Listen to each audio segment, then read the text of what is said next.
This is a tale about children who became instruments of fate and a mother who made sure they will did it well. And I'm here to tell you there is a hill beyond the Blackwater River. Rite in silence, where birds do not nest and entwine forgets to blow. The locals call it a Rovasal a cradle, though no cradle ever held a child with more dread. From the dead. Smoke on the rose, not from war, nor hearth, but from the body of a woman, WHO lit herself like a sacrament. They say that linger for days, not up flesh, not up fire, but up vision and something mouldy, something cast. Her name was Maerra. Se stabbed the blood up house skir on the proud keepers of the Black Crown before it was stolen by steal and betrayal. They say a kingdom isn't built by kings.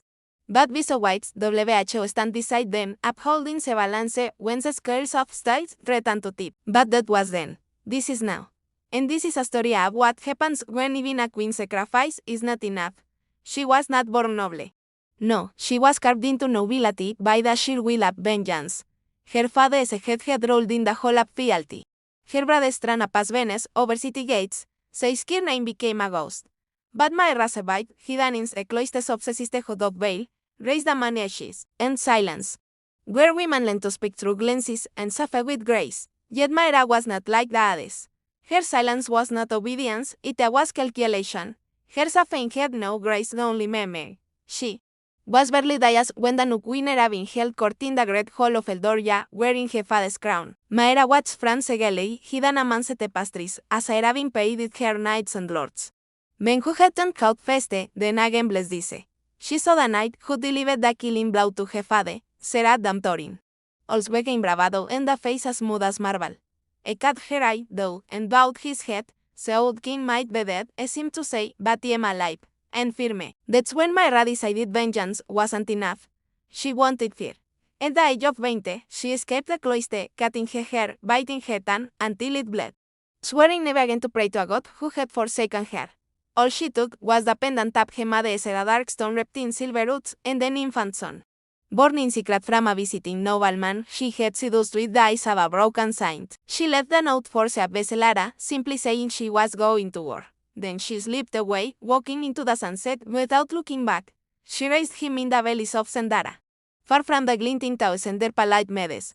She taught him not how to kneel, but how to watch, how to realize dressed as compliments, how to hold a blade without needing to draw it. He did not know who he was not yet, but he knew who he was meant to become. One day, when Cael was 6, asked Maerra why his hair was black like soot.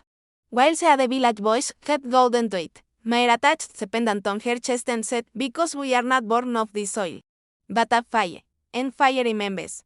She never told him who his father was. But every full moon, Cael looked up at the sky and asked, "Why does the wolf bite the sun?" His mother would only answer, "It does not bite the sun, little wolf. The sun bleeds. And sometimes a wolf licks its wounds." That was the closest thing to a bedtime story she offered. When Cael was 13, a raven came bearing Cecil of King Talric, the usurper. The outbreaker, the man who had torn Maerra as well into ribbons. Talric had no sons, only daughters. And Drume whispered that his seed had withered like frost-bitten roots. The kingdom trembled beneath rebellion, sickness, and the waning of royal blood. Yet it was not war that would claim him, but desperation. A prophecy had been found, not new, but resurfaced, ancient, scribed in blood on the skin of Aztec. Hidden in the crypts of Oln, the kind of prophecy people left until kings begin to fear. It told of a child of forgotten fire, born on the blood eclipse. WHO would restore the land, one whose crown would not be given but taken by flame. Maerra had it whispered at the market from a drunk Tene. Her face did not change, but when night fell, she took Cael to the river bank and bathed him in freezing water. Whispering names he did not know where to speak, then she began to prepare, not with armies, not with Venice, but with ritual. She returned to the cloisters, not as a nun, but as a ghost. There, in the ruin of the sisterhood, were bent parchments still clung to the walls like skeps. Maerra found what she had once been forbidden to even touch, the Codex of Thornvale, a book wrapped in human skin. Set to hold the rights of kings older than the kingdom itself. Not prayers, rights, every throne as a prize, but some thrones, demand sacrifice, for a boy to begging in a world that hated his blood. The world itself must forget to hide him. That meant blood, not his, but his. A binding, ancient, if done correctly. Her death would become an offering that changed fate. It would not need claim or army. The world would bend, the people would feel in their bones that he belonged because the veil had been opened, and the price had been paid. But the ritual came with a curse, not a panse boy.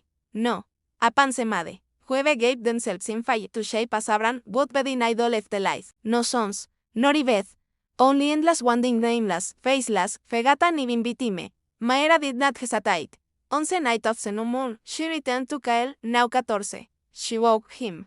Led him to the great oak in the forest, the one whose branches had witnessed the making of his son. She traced the lines in his palm, felt the thrum of powder beneath his skin, and finally told him the truth of his birthright, the truth of his sacrifice. Do you accept your birthright, Cael? She asked. I looked at her, so young and yet so old. What choice do we have? I said, if I do, Maerra said. I must light myself like a candle to pierce the veil. Your father was born above the eclipse. So was he. You will follow in my footsteps. But walk forward into the light. Do you understand? You won't die, I said, staring at the pendant around her neck. That was his mother's pendant. It always had been, and she had told him stories about it, stories of bravery and resilience. No, little wolf, she said, kissing his forehead, the pendant will belong to you, but tonight I am the vessel. I flinched when she touched him. To her, that wasn't enough. She embraced him and stepped back. As a first trace of dawn pierced the canopy above them, she struck a match to the oil-soaked cloth around them. Flames bloomed, reaching for the sky, and as a fire consumed her, she kept her eyes locked on her son's face. The last thing he saw was not the loving haze, but the ancient power blooming there. Coiling around them both, that was the moment everything changed. The hill that once lay empty began to whisper her name. This is a new chapter from a new series. There's been a lot of work going into it over the past year, so I'm glad to finally be able to share it with you. Let me know what you think. On the first moon of the autumn blood cycle, Maerra led her son to the top of Rovasal hill. It was a place where wind would not blow, birds would not fly, and even the roots refused to touch the soil. Legend said that a queen had once burned herself alive there to melt the eternal frost that had fallen across the land. She died. She had awakened, but since then, no grass grew, and blood spilled upon it would never sink in. Cael, just 14, did not yet understand why they had come. All he knew was that his mother walked ahead of him.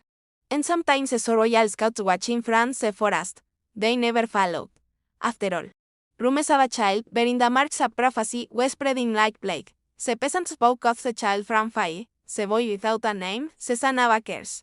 But Cael felt none of this. Since they felt afraid, when they reached the hill's peak, Maerra built a sequel of stones by hand, each one marked with her own dried blood mixed with edge taken from the ruins at the cloister, at its center. She drew a feather-petaled flower. The thorn sigil, symbol of a Fegatan royal bloodline. Each petal stood for a fragment of the soul, will, blood, mind, sapphire, and caste. Cael asked, "What are you doing?" Maerra answered, barely above a whisper, knocking on the door of another world. Then she placed the pendant in his hand. If they ask, you are the son of wind. But if they believe, you are the son of fire. I don't understand. You don't need to. You only need to survive this night. When the moon reaches its height. Maerra removed her cloak, revealing a back carved with ancient letters, verses etched in her flesh with a blade. Nothing. She sliced open her palm and let the blood drip onto the thorn sigil. The ground trembled, not like an earthquake, but as if something below had begun to listen. Maerra knelt inside the sequel. She began to speak in a tongue long buried, remembered only by the damned. At first, her voice was soft, but with each word, the thickened, the wind howled, the grass beneath Cael withered into ash, the sky cracked like glass, and dark specks like lidless slow pandamans stars. Cael screamed, "Mama!" Something is her own, please stop. But she no longer had him, she no longer belonged to this world. Then came the fire. It did not rise from wood or torch, but from within Maerra. Her skin split, flame oozed from her flesh like blood from wounds without bloodless. The fire was not red, not orange, but black, silent, burning, but without smoke, without scent. Only a cold light. Sharp as iron, she looked at her son one final time. Her eyes no longer those of a mother, but of someone who had traded herself for something unspeakable. You will not be king because of Rite, she said, but because no one will dare deny that you are. Then she bent. No scream, no pain. Just absolute silence. Her body consumed by fire in mere heartbeats. And in that instant, the sky wept. From the black eyes above, drops of ink blood fell onto the ground. Where each drop touched, the thorn sigil glowed and then turned to dust. When the flame died, nothing remained but a ring of ash in her shape. and the warm wind blowing against the natural can. Cael did not cry. He did not shout. He did not yet understand. But from that night onward, he would never dream again. And a few weeks later, Kintalrik went mad, erranted of a boy from age, a child no woman bore, and a vening woman without SWHO watched him in his sleep. His counselors blamed sickness. His priests blamed demons. But say, people those who had the wine rispe Maerra as a name, they believed. They believed the price had been paid and destiny had changed its master. And now, from a distance, we watch the dread entwine, forever choices a consequence, and the path leads to the same end. If you take away hope, despair will bloom. If you kill the king, a usurper will take his crown. If you betray your king, an heir will claim his birthright. All the world bleeds toward ruin. And even starlight pales before the dawn. That is why we tell stories. We seek meaning in secrets of fight, how the dark se verse, how the faints rhyme, patterns emerge, lessons repeat. And heroes sometimes rise. Sometimes the only way to save the innocent is to sacrifice the guilty. Sometimes the only way to defeat a monster is to embrace its name. Sometimes the only way to break a case to accept its cast, such is the burden of our song, to bear witness to the deeds that stand the ages, even when there is no hope left, we sing, because in the darkest verse, there may still be rhymes, in the bleakest hour, there may still be light, in the coldest tomb, there may still be warmth, for even in the deepest winter, the earth remembers the greening of spring, even in the greatest darkness, the sun will rise again. Even in the quietest night, a single beacon rekindles a flame. We have seen how the king became the monster he is, trapped in a cage of ice, unable to feel anything except the creeping cold that gnaws at his insides. We beheld how Gwynelake bargained with a forgotten god to escape her prison and steal the chance for motherhood. We know how Prince Cael broke free of the case that made him a phantom, Phoebus etching for peace. And now we watch how fate drives them together, three souls condemned to meet on this crimson stage. The reunion will change the world, for good or ill. But which will it be? That is up to you to decide, because this is not their story. This is ours. Theirs is the song we sing. The rain falls harder now. Drumming a battle song upon the edge. Wine screams around the hips, rattling loose shatters in their chains. Inside, Cael passes restlessly, seeking solace from the storm. But finding none. Memories haunt him, faces he does not recognize, whispers he does not understand. Why is he haunted thus? Why does he feel the icy fingers of fear creeping up his spine? What doom approaches, and the winds up the north wind? He does not know, nor can he ask. For though the mask has fallen from his face, leaving a prince both broken and bold, he remains nameless. Without identity, he cannot speak his pain. Meanwhile, deep in the city, Elik finds herself imprisoned, locked in a tower with her own advices, trapped with the very men WHO crowned her queen. Yet it is not fear that drives them, but madness. She hears their voices, raspy and low, chanting verses from a forgotten time that is glazed over with a fanatic gleam. Whatever truth they seek, it is not here. The queen knows this, for she has scoured these chambers bare. All the scrolls she could find, she has read, seeking any sign of guidance, any word of power, any hope of salvation. But like echoes in a tomb, senses marked her with silence. Thus, she paced her prison, waiting for the storm to pass, unaware that it is she WHO brings a tempest. And only she can end it. Yet there is one, WHO's is a coming dawn. Rushing through the palace halls, almost invisible in the gloom, is Rian, her steps swift and silent, her senses sharp, though few see her. Few still know her name. Yet she sets her queen with heart and life, for only she remembers who the queen truly is. And only she knows how to set her free. On this night, when the night is drowned, and the veil between worlds grows thin, she seeks Celostrelli. Celestito unravels the threads of fate. That in the highest sky, cut off from the storm, sits a king. A word se mesco frisen upon his face, but behind it mednas rites, claim for release. How much longer? From the moment Cael took the throne, shadows grew long across the kingdom of Eldoria, even in midday. Gone was the golden light that used to stream through the lips of the old forest. Gone were the silvery threads of moonlight that wove through the streams. In their place were making bloom, deeper than any night. All because of her, the maiden without face. She became the queen. Though no ring was placed on her hand, no vow spoken, no benison fell, her presence was known in Cecilia, in the flicking candlelight, in the lengthening shadows, in the dying flowers. Men whispered that she was Ceres and Waire no longer fell on Eldoria. White crops withered and Ketal died, that she watched from Cael's shoulder, cloaked in soot, with eyes that burned like dying stars. And the by night, men prayed she watched over them in their dreams. They prayed she doesn't. And then there was the boy king. Beneath the weight of his crown, his flesh wasted away. Day by day, a lost weight, color, humanity. His fingers and navy, skin stretched tight over bones. He says, pulse a winking which no light could rest. Some said his veins ran with ashes, that his heart beat with the rhythm of funeral pyres, and worst of all, that his soul was gone. All of it was true, but it wasn't the end. 3 years pass. Second them is dying. Its last harvest, gathered in haste and bound in despair. Hence in barns like funeral shrouds. It awaits to rot. No animal grasses in the fields anymore. Their carcasses litter the ground, picked clean by beds. Even the river holds are running dry. The citizens huddle in their homes. At night, the Ashling King walks the deserted streets, tracing patterns with ash. His content hollow light, yet strong. And at his shoulder, always a mother without face. Watching, always watching. Then one day, from beyond the mountains, comes a Ride. Not one Ride, nor two, but 21 rides, 21 knights, each leading a company of men at arms. Their destination, the parched fields of Eldoria, their pepas. 8. Each knight bears a sigil of ice and flame and shield and surcoat. For the blood queen Ella of house-bearing, head raised an army. The meeting takes place at the river hold. Cael stands beside his flagless bene. His knights stand beside him. On the opposite bank, several rides wait. Silence stretches between them. Then select knight steps forward. Caels. El Averin is here, says, with 21 riders of the King's Guard, sworn to uphold the law of Eldoria, to gather its scattered armies. To reclaim what has been lost, and to heal what is broken. Looks up at Cael. Are you still king? Cael doesn't answer. Cante, because he isn't king. He is merely a vessel through which the mother without face flows. But the silence stretches on, so Ella does what must be done. She rides to the center of the field. Her horse shines, snorts, rears. But Ella comes it, leans down to the Eshanet, and plants her staff, as per her device, a grip of flame. Why have you brought an army to my kingdom? A voice rings out. The voice of a queen. Cael tense, as narrowed. Ella raises her head. Behind her, several knights ignite their torches. Around them, the flames grow brighter, reaching for the sky. Above them, the wind rises, whipping Ella's black hair behind her like a bene. And on her face, finally, on her face, no longer hidden by the mist of warriors and shadows of the dead, is the face of a queen, beautiful, regal, cold. Because Eldoria is dying, she says.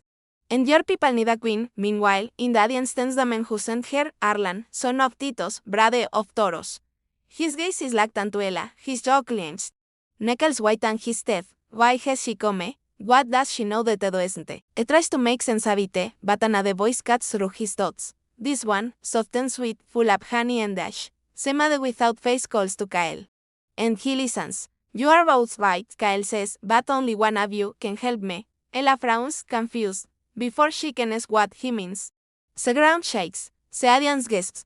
From the center of the field, a black rose, thorny and impassably beautiful, begins to bloom, tendrils of smoke curling from its stem. Then the rose opens, bearing a mouth filled with tons of flaming dice that burn with starlight. Very well, says the mother without face, let the games begin, days turn into weeks. Weeks into months. The rose remains a silent spectator to the struggle for the throne. At first, it seems as if Cael will win, after all. His claim is stronger. He is a descendant of kings. He is the last of the dragon lords. Él has no blood in Eldoria. Then, bit by bit, she gains ground. Several knights prove to be better fighters, better tacticians, better at inspiring loyalty and hope. Most importantly, Ella has something Cael doesn't. She knows who he is. What he's become. And she uses that knowledge against him. The final battle is fought in the ruins of the old forest. Beneath the indifferent gaze of the rose, Cael fights like a demon. His sword is a silver streak in the gloom. Every wound he inflicts, every enemy slice, fuels a fire within him. Makes him stronger, faster, angrier. Ella fights like a Valkyria. Her sword sings a song of ice and flame, a song of the tender bed. But all her skill, all her strength, all her fury is not but an answer to the question. WHOME? While Cael, for the first time since he became king, smiles.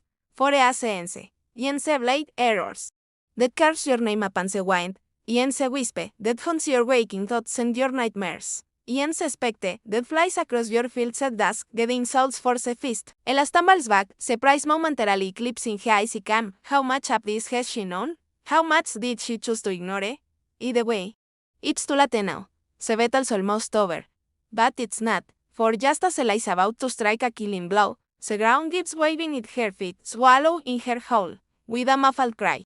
Ella disappears into Seeth, taking her sword, her armor, her magic, her very life essence. She falls into a pit of endless night. A pit that devours everything that enters. But she's not alone. She feels him fall beside her, crashing into her. Tearing at her with fingernails a bone. But she can't fight. She can't flee. She can't even scream. She's trapped, suspended in an abyss of crashing darkness, listening to Cael's ragged breaths. Feeling his fever touch against her skin. Then, blessed oblivion, when the soldiers find the pit, it's gaping maw concealed by creeping vines. All they find is a cloak, singed and torn, lying at the bottom. The king is gone, vanished, disappeared. Where to? No one knows. The knights gather at the forest's edge. Their faces grim. He had his left hecho through the pit, says one. Like a child playing with a doll, says another. If it's on her fear, memes at it. Arlan clenches his fists, and knows what he will do, what he must do. Ella is gone, but the threat is not. The Shadow King is losing the well. And he will stop at nothing to find the mother without face. Then, across the plains, on the road to the distant mountains. A lone figure rides, cloaked and hooded, mounted on a destrier as black as night. On his breast, a sigil of ice and flame, the wind whips through his dark hair, tagging it a cloud. Revealing a glimpse of shining armor, a glimpse of a determined jaw, a glimpse of haunted vialities. Elaverin is on her way to find Cael, to bring him back to defeat the mother without face. Even if it means defying the gods themselves, the race is on, the fate of kingdoms hangs in the balance. But one thing is certain, when this took a light, there will be no victors, only them. Friends, happy holidays, and welcome to the long-awaited return of Lord Olympus. The series that brought you the tales of Hades and Persephone returns with a new story inspired by Celtic mythology. I'm your host and narrator, and I've been hard at work on this special event alongside our Rite, artist and production team. But if you're here for more stories set in the world of the Greek gods, we've got you covered. We've got a bunch of specials available right now, including starring some of your favorite characters from Lord Olympus. Okay. So this is it. This is the moment you've all been waiting for. Let's dive into the new story. In the beginning, there was Ash. Then there was him, Cael, King of Erin, Lord of Fire and Ruin. Born to prophecy, raised to conquest, destined to burn away everything until only his name remained. From his bed, Circe Apai, and had the wisp, Celeste Fire shall claim the brightest light. So his father raised him in its shadow. At 17, Cael inherited the kingdom scorched clean. Ready for rebirth, in the capital, only a single palace endured, forged from obsidian and bone. Its halls were lined with portraits of ancestors who seemed to follow him about. Watching, their lips moved so endlessly, mouthing warnings he couldn't quite catch. The scent of what smoke permeated the stone. The taste of ash lingered on his tongue. The very walls pulsed with wisps too faint for mortal ears. And there, atop the tallest tower, veiled in smoke, sat the blackened throne, wore hard and dying twisted into the shape of a crown. And on that day, Cael, barely a man, climbs the stairs to claim his birthright. When it touched the throne, its whispers grew louder, clearer. It is enough battles won and lost, of heroes buried beneath its shadow, of kings consumed by flames, their names lost to time. And it showed him visions, faces pale and drawn, as filled with fear and pleading, and then oblivion. In those moments, Cael made a choice. He would rule. But he did not want to reign. He never issued laws, never sat in court, never held banquets. I never wanted to fill those echoing halls with life again. Instead, he roamed the empty corridors, chased phantoms in the empty halls, seeking solace in solitude. He never wanted anyone to share his inheritance. He didn't want to listen to the throne song. He wanted it to fall silent. But it never did. Not a day passed without the throne whispering up those consumed by flames. Not an eye without its reek of wild smoke invading his lands. Not a blink without the scent of ash coating his tongue. Every day, the sun dimmed slightly over the capital. Crabs near the palace walls wilted despite the rains. Mires in noble houses cracked from within. No enemy armies marched. There was no need. Kingdoms, beyond the borders and envoys, the bleve channeled without even skin temps. They didn't want a yante. They wanted distance. And always, just behind the throne, stood her, the mother without face. Some days she was only smoke. Hades. A shape had formed in fire. But her presence was constant. Looming, watching. It was that her feet never touched the ground, that she only walked in the footsteps of her son. And in her way, reality bent. Candles bent in ribs. Voices echoed backward, and sometimes in stillness, the words bled. Those closest to Cael began to vanish. His advisors lost their names literally. They woke one morning and couldn't remember who they were. couldn't say what language they spoke, couldn't recall the shape of their own hands. They walked into the palace lake and disappeared. 1v1. The high priestess, WH order the Cael for a coronation rite, was found to salt kneeling before the altar. And yet, Cael never changed, aged without growing old. His voice deepened, but never cracked. His face remained that of a boy too tired to be young, and never smiled, never slept, just watched. At night, a wounded Sepelas holds barefoot, trailing ashes. Speaking softly in a language no one knew, the guards would avert their gaze, lest they hear their mother's voice sensing him from the shadows. But the people still loved him, not because he brought peace, but because in his reign no one dared cast chaos. Crime vanished, war ceased, temples overflowed with offerings, not to gods, but to sage beneath Cael's feet. They carved his image into stone, not as a man, but as a voice standing before a pillar of flame shaped like a woman. Yet even a ancient and saw with time, children born during his rule began to show marks, but marks shaped like openness. Or mouths that never closed, some cried blood, some never cried at all. They called it the Ashling Curse. Whispers grew. Maybe the boy had not inherited power, but drawn something true from whatever realm his mother had bargained with, and in the 10th year of his reign, the ground began to scream. It started with earthquakes, but only beneath the palace. Then dreams infected the city. Thousands reported the same vision, said Ron, empty and burning, and the woman as a voice whispering. It was never meant to stay. Then the fires in the hall of kings went cold. Not dead, just absent, and Cael began to fade, and no longer cast a reflection, no longer left footprints. His breath made no sound, but the outline of his mother grew sharper.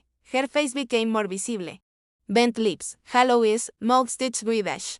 Then one night Cael stood before the people on the palace steps. He did not speak. He only opened his hands, and from his palms fell embers shaped like teeth. He looked up at the sky, now stands a color of old blood, and whispered one final truth to the king. Even my name. To stay king, even the world.